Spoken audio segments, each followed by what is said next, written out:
Good evening. It is September 17th and 2018, 6:06 p.m. And this is episode, let me scroll up here, I got my YouTube page open. 228. And I'm doing something on Manafort.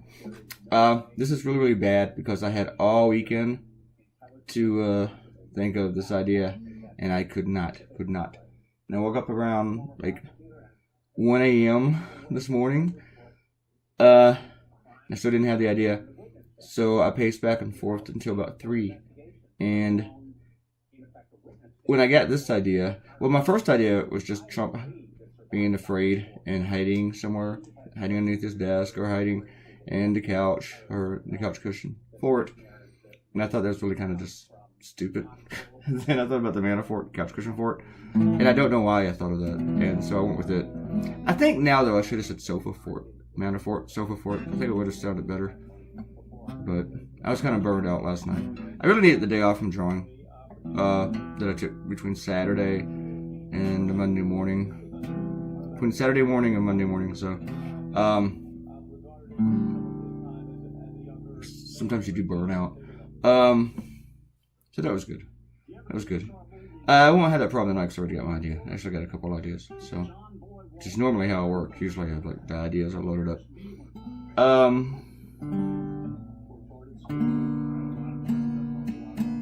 So then, yeah, I had to throw in a chunk. And I kept redoing the last 2 speech balloons. I think I did them like maybe 3 times. And messing with them. And you're gonna see something also. Whenever I do the caricature of Manafort. This is also kind of similar to my last cartoon with Beto, Creepo.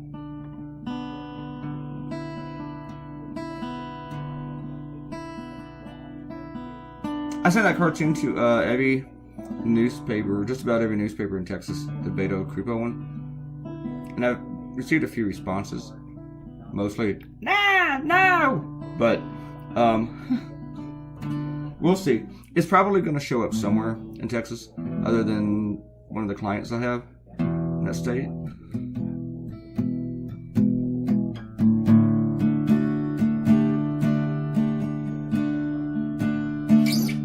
We're going to do some shout outs along the way. Let's go ahead and do a couple.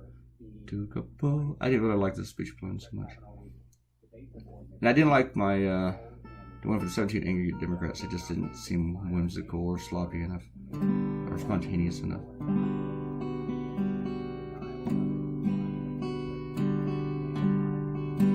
Doing the Beto Creepo cartoon, Robert Cotino said that was too much information. I don't know what he might have been talking about. Now, this caricature of Manafort, you see me draw him like I normally do with caricatures 1,000 times. Maybe I can count that. She's back counting again. She counted the scream crowd, and I think she said 82. Can't remember. I think Mr. Cotino said about 90 something, 92. So, if I didn't have this guy so large and prominent, I probably wouldn't have spent so long on the caricature. It wouldn't have been as important. But since I had him this size, to me, it was kind of important. And this was 30 minutes. This is 30 minutes of drawing Paul Manafort and staring at his photo. Probably explains why I had a nightmare last night. I had a nightmare that a stalker broke into my bedroom and hid underneath my bed for 2 days. And I didn't find it, for 2 days. I don't know why I feel that way, because I haven't had a stalker in years that I know of. Maybe I have a stalker right now, but they're really, really good at it. I mean like a real stalker, not the online stalkers.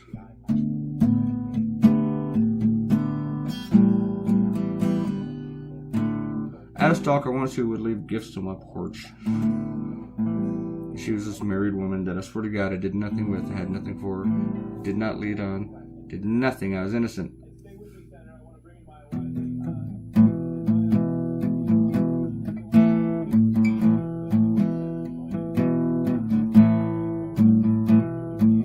Alright, join Manafort over and over.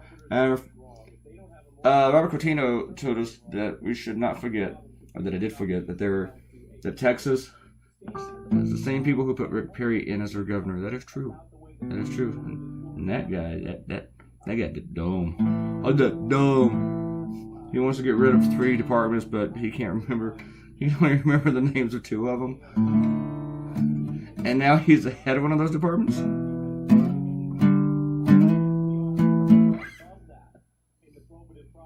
And Mr. Coutinho also said Ted Cruz has proved that Texans are really hard to scare. No, I think they're easy to scare. Remember that whole United States was going to invade Texas crap that they concocted?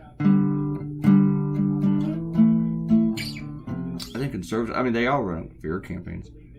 This is when I really like my, at least for now, my caricature of Manafort. So I don't know. I'll probably hate it tomorrow. And also, let's all wish Robert Coutinho a happy birthday. It's belated. And I hope your health gets better too, Robert. Robert didn't post in the last video, on the video before the last one, because it was his birthday. So happy birthday, Robert Coutinho. Thanks for coming by and being a part of this YouTube community. Thank you so much.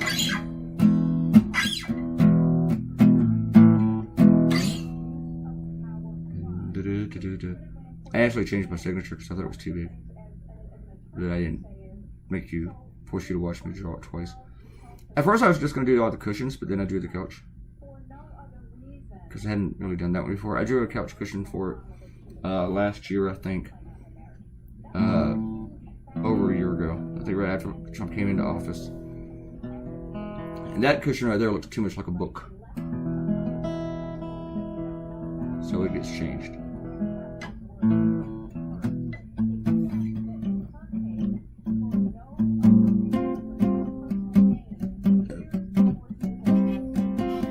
Did I just belch? I'm not sure. And Arrow says, as likable as Beto is, a special one compared to Ted, let's face it, a starving velociraptor is more likable than Cruz. I don't think he'll win in a million years. Bash, hopefully Texas can prove me wrong, but in my mind, they'd vote for the velociraptor over a Democrat. I'm inclined to agree with you, but I hope they do prove us both wrong.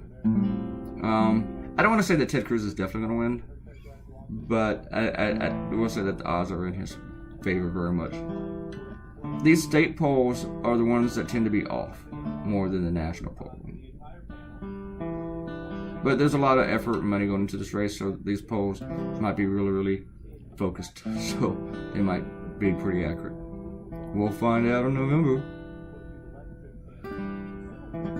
But Ted Cruz, man, he's just... If there's one guy in Texas that Democrats should be able to beat, it should be Ted Cruz.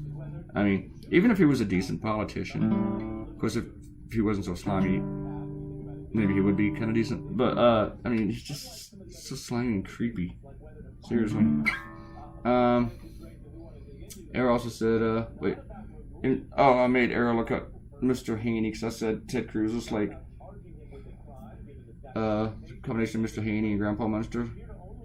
And now I've been Quagmire for her too. Sorry about that, giggity giggity. And would you cover children's eyes? Even Ted Cruz's children's eyes, they're not fond of him. I don't think they like him very much either. Just get a feeling, just the way they look. Ted Cruz was the guy that used his daughters in a campaign commercial, and not just like his props, but he had them participate with the lines about anti-Hillary and stuff. And then when my friend Antelnus, a great political cartoonist, did a cartoon about him politicizing his children, he got mad, talked about her attacking his children, which she wasn't, and then he used her cartoon in a mailer to raise money, which he used illegally too. I don't know why the Washington Post didn't go after him since she works for the Post. They probably didn't want to go after him because they didn't want to play in the political side of it. But yeah. I mean, it was probably fair use the way that he did use it, since he was describing it. But using it to raise money, I don't know about that. I might be a fine line with that. And Arrow says, to see what you're saying about having trouble drawing attractive people when I see your finished Beto caricature. You have to blow up his prominent features to the point of silliness. He's still want to make it look like a superbly amazing, breathtaking, drool-worthy person. And you guess what I think of Beto? Yeah, I kind of can. I don't really see him being like amazing, breathtaking, drool-worthy. I don't know. Then again, I don't know. I just don't see it. Maybe he is. I don't know.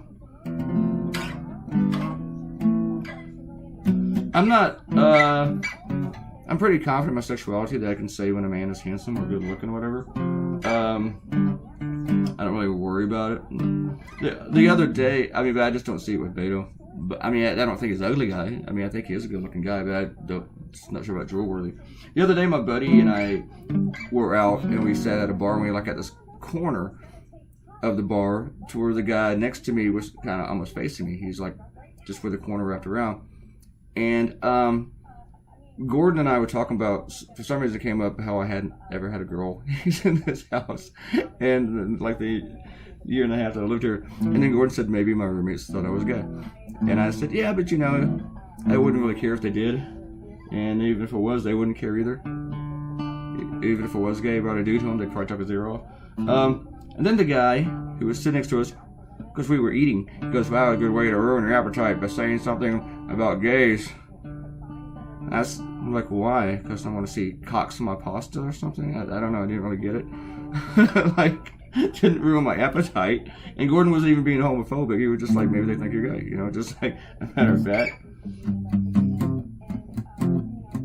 I mean, maybe making a joke, but I don't think it was homophobic at all. But definitely the other guy, like, saying that was going to ruin my appetite. Yeah, that was pretty homophobic. Don't nobody mention homosexuals. I'm eating. So, anyway, that's just how funny people are. Whatever. And not funny like ha ha. But I find something ha ha funny about it with stupid people. I don't know. Yeah, okay. And then the guy proceeded to show me 30 photos of himself on his phone. Here's what I looked like after I lost all this weight. And I don't even know why, because we weren't even talking to him. But he decided to, like, that was going to ruin my appetite. Who does that? Who shows people photos of themselves? Just uninvited. I thought I changed that cushion to look less like a book, but I guess I did not. I also like what I said about Ted Cruz in your house versus a ghost. It's like a comedian set. She listened to it twice. Thank you very much. I was going to work that into the blog, but then I forgot exactly how I was going to work it in, so I just skipped it. And then I saved it for the video. So I'm kind of surprised I didn't forget it, because usually when I plan to say something, I always forget it. The only thing I planned for this video was to tell you that I spent 30 minutes on Paul Manafort. Probably a bunch of stuff I should say about his total flipping. Oh, that is the one thing in the blog, is that since he flipped and he surrendered all this property, the real estate he's surrendering is worth $22 million. The Mueller investigation so far has cost $7 million. Now that $22 million is real estate, we don't even know how much is in the 3 bank accounts he surrendered. So when people talk about the Ken Starr investigation, they talk about how expensive it was, how much it cost the government. It's something like nearly $40 million, I believe. And now they're talking about like a year and a half. Mueller's investigation has cost us $7 million. But now that argument's been taken away because it has actually made money. And I had this comment on my blog, you know, since he surrendered all this stuff, if anybody sees Rod Rosenstein wearing an ostrich jacket, you gotta let me know because I want to know about that. Other funny thing about him surrendering his property is that one of them is his Trump Tower apartment. So the people investigating Trump they now own a chunk. Well, the Justice Department owns a chunk of Trump Tower. Robert Mueller could be Trump's roommate. I mean, neighbor, not roommate. That'd be weird. I don't think Robert Mueller would want that. That'd be like having Ted Cruz in the house.